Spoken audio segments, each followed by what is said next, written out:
اعوذ باللہ من الشیطان الرجیم بسم اللہ الرحمن الرحیم فتلقى آدم من ربہ کلمات فتاب علیہ۔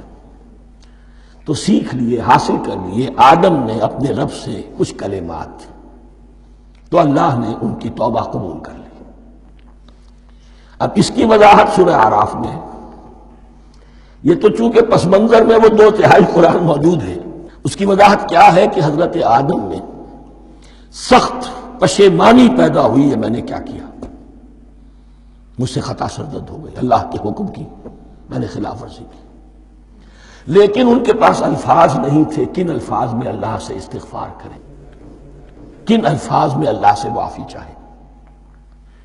اللہ کی رحمت یہ ہوئی کہ اللہ نے الفاظ انہیں خود تلقین فرما دی۔ یہ اللہ کی شان رحیمی ہے۔ اصل شے جو ہے وہ انسان کے اندر گناہ پر ندامت کا پیدا ہو جانا ہے، یہ اصل توبہ ہے۔ علامہ اقبال نے جو بڑی اپنی آغاز عنفوان شباب میں جو اشعار کہے تھے، ان میں سے ایک شعر کو سن کر پھڑک اٹھے تھے اس وقت کے اساتذہ بھی۔ موتی سمجھ کے شان کریمی نے چن لیے، قطرے جو تھے میرے عرق انفعال کے۔ انفعال کہتے ہیں شرمندگی کو۔ شرمندگی سے میری پیشانی پر جو پسینے کے قطرے نمودار ہو گئے، میرے پروردگار کو وہ اتنے عزیز ہوئے، اس نے انہیں موتی کی طرح چن لیا۔ موتی سمجھ کے شان کریمی نے چن لیے، قطرے جو تھے میرے عرق انفعال کے۔ تو فتلقى آدم من ربہ کلمات، ان پر پچھتاوا ہوا، ندامت ہوئی، اللہ نے انہیں الفاظ، وہ الفاظ کیا تھے وہ سورہ اعراف میں ہیں۔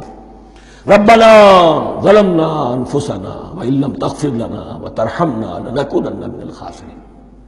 اے اللہ، ہم نے اپنی جانوں پر ظلم کیا ہے، اور اگر تو نے ہمیں بخش نہ دیا اور رحم نہ فرمایا تو ہم تو خسارہ والوں میں ہو جائیں گے، تباہ ہو جائیں گے، برباد ہو جائیں گے۔ یہی پر فوری تقابل موجود ہے۔ غلطی ابلیس سے بھی ہوئی، حکم سے سرتابی ہوئی، لیکن اس پر ندامت نہیں ہوئی، تکبر کی بنا پر اور اکڑ گیا، انا خیر منکم۔ غلطی آدم سے بھی ہوئی، نافرمانی ہوئی، لیکن اس پر پشیمان ہوئے اور توبہ کی۔ وہ شیطنت ہے، یہ آدمیت ہے، ورنہ کوئی انسان گناہ سے اور معصیت سے مبرہ نہیں ہے۔ حضور کی ایک حدیث ہے، کل بنی آدم کلکم خطاؤون، کل بنی آدم خطاؤون وخیر الخطائین التوابون۔ آدم کے تمام اولاد، تمام انسان خطا کار ہیں، ان خطا کاروں میں بہتر وہ ہیں، اچھے وہ ہیں جو توبہ کرتے ہیں۔ تو یہاں حضرت آدم سے غلطی ہوئی، ان توبہ کی، پشیمانی ہوئی، ندامت ہوئی، اس نے کی اور اس پر جم گیا، اصرار کیا۔ فتلقى آدم من ربہ کلمات فتاب علیہ انہ هو التواب الرحیم۔ یقیناً وہی تو ہے بہت توبہ کو قبول فرمانے والا اور بہت رحم فرمانے والا۔ یہ نوٹ کیجئے گا، توبہ کا لفظ دونوں طرف سے آتا ہے، بندہ بھی تواب، وخیر الخطائین التوابون، تواب بندے بھی ہو گئے، تواب اللہ بھی ہے۔ اس کی اصل حقیقت کیا ہے؟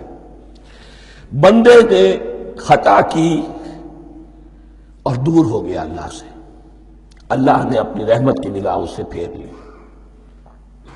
بندے نے توبہ کی، اللہ پھر اپنی رحمت کے ساتھ اس کی طرف متوجہ ہو گیا۔ توبہ کے معنی پلٹنا۔ بندہ معصیت سے توبہ کر کے اپنی اصلاح کی طرف، بندگی کی طرف، اطاعت کی طرف پلٹ آیا۔ اللہ نے جو اپنی نظر رحمت پھیر لی تھی، اللہ نے پھر وہی اپنی شان غفاری اور رحیمی کے ساتھ بندے کی طرف توجہ فرما لی، جس کے لیے حدیث میں الفاظ آتے ہیں، تم اگر میری طرف بالشت بھراؤ گے میں ہاتھ بھراؤں گا، تم اگر چل کر آؤ گے میں دوڑ کر آؤں گا، ہم تو مائل میں کرم ہے کوئی سائل ہی نہیں، راہ دکھلائے کسے رہنم منزل ہی نہیں۔ وہ تو تواب ہے، بس فرق یہ ہے کہ تابہ بندے کے لیے ہوگا تو الہ ہوگا، تابہ الہ، انی تم تو الیک، اور جب اللہ کی طرف سے ہوگا تابہ علیہ، وہ اعلیٰ ہوگا، اس پر توبہ کی، یعنی اللہ کی بلند شان ہے تو انسان توبہ کرتا ہے تو اس کی طرف توبہ کرتا ہے. اللہ کی شان کیا ہے؟ وہ توبہ کرتا ہے تو بندے پر الا فتاب علیہ انہ هو التواب الرحیم. قلنا اهبطوا منها جميعا، ہم نے کہہ دیا اتر جاؤ اس سے تم سب کے سب. فَإِمَّا يَأْتِيَنَّكُم مِّنِّي هُدًى، اب یہاں لفظ آیا اہبطوا، یہاں بھی پہلے بھی آیا ہے.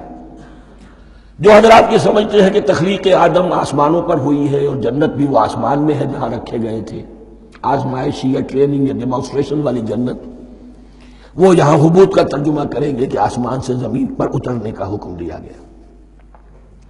جو لوگ سمجھتے ہیں یہی کسی بلند مقام پر تھے، وہ کہتے ہیں کہ نیچے اترو، کسی بڑی اونچی سطح مرتفع پر اگر کوئی جگہ تھی تو اب نیچے اترو اور جاؤ، اب تمہیں زمین میں ہل چلانا پڑے گا اب روٹی حاصل کرنے کے لیے. یہ جو نعمتوں کے دسترخوان یہاں بچھے ہوئے تھے یہ اب تمہارے لیے نہیں ہے. اس کے لیے اس معنی میں لفظ کا استعمال جو ہے وہ آ جائے گا آگے چل کر اسی سورہ بقرہ کے اندر، کہ اس معنی میں بھی سورہ بقرہ کے 7ویں رکوع میں یہ لفظ استعمال ہوا ہے. تو امکان اس کا بھی ہے، بس اس سے آگے ادھر یا ادھر کی زیادہ بحث کرنے کا یہ موقع دورہ ترجمہ قرآن میں نہیں ہے. قُلْ اهْبِطُوا مِنْهَا جَمِيعًا فَإِمَّا يَأْتِيَنَّكُم مِّنِّي هُدًى فَمَن تَبِعَ هُدَايَ فَلَا خَوْفٌ عَلَيْهِمْ وَلَا هُمْ يَحْزَنُونَ. تو جب بھی آئے گی تمہارے پاس میری جانب سے کوئی ہدایت، تو جو کوئی میری ہدایت کی پیروی کرے گا اس کے لیے نہ خوف ہوگا اور نہ وہ حزن سے دوچار ہوگا. یہ ہے علم انسانی کا دوسرا گوشہ، ریویلڈ نالج. اس چوتھے رکوع کی جو حسن ہے اسے دیکھیے. شروع میں ایکوائرڈ نالج کا ذکر ہے جو پوٹینشلی حضرت آدم کی ذات میں رکھ دیا گیا اور جو انسان نے پھر اپنی محنت سے ان السمع والبصر والفؤاد اس کے ذریعے سے آگے بڑھایا. یہ علم ہے چل رہا ہے. آج مغربی اقوام ہم سے بہت آگے ہیں. کبھی ایک زمانے میں مسلمان آگے نکل گئے تھے، لیکن ظاہر بات ہے کہ اس دنیا میں عروج تو انہی کو ہوگا جو ان چیزوں میں سب سے زیادہ جس کی آگہی حاصل ہوگی. البتہ ایک علم وہ ہے جو آسمان سے نازل ہوتا ہے، یہ گیون ہے، ریویلڈ نالج ہے، یہ وحی ہے. فَإِمَّا يَأْتِيَنَّكُم مِّنِّي هُدًى، تمہارے مقام خلافت کا تقاضا یہ ہے جو احکام ہمارے آئے، جو ہدایات ہم بھیجیں ان کو تو پوری طریقے سے اس کی پیروی کرو. فَمَن تَبِعَ هُدَايَ، تو جو کوئی بھی میری ہدایت کی پیروی کرے گا فَلَا خَوْفٌ عَلَيْهِمْ وَلَا هُمْ يَحْزَنُونَ. وَالَّذِينَ كَفَرُوا، اور جو ناشکری کریں گے، کفر کریں گے، انکار کریں گے، وَكَذَّبُوا بِآيَاتِنَا، اور ہماری آیات کو جھٹلائیں گے، فَأُولَٰئِكَ أَصْحَابُ النَّارِ هُمْ فِيهَا خَالِدُونَ، تو وہ جہنمی ہوں گے، آگ والے ہوں گے، اس میں ہمیشہ ہمیشہ رہیں گے. یہ ہے گویا کہ چارٹر، اس نوع انسانی کو جو ابدی چارٹر اللہ نے دیا ہے، جبکہ زمین کا چارج دے دیا گیا خلیفہ کی حیثیت سے. یہاں یہ 4 رکوع جو ہے سورہ بقرہ کے جو میں نے عرض کیا تھا، قرآن کی دعوت، قرآن کا بنیادی فلسفہ، اس پر یہ جام ہے، اور یہ مکی صورتوں کے مضامین کا خلاصہ. صدق اللہ العظیم.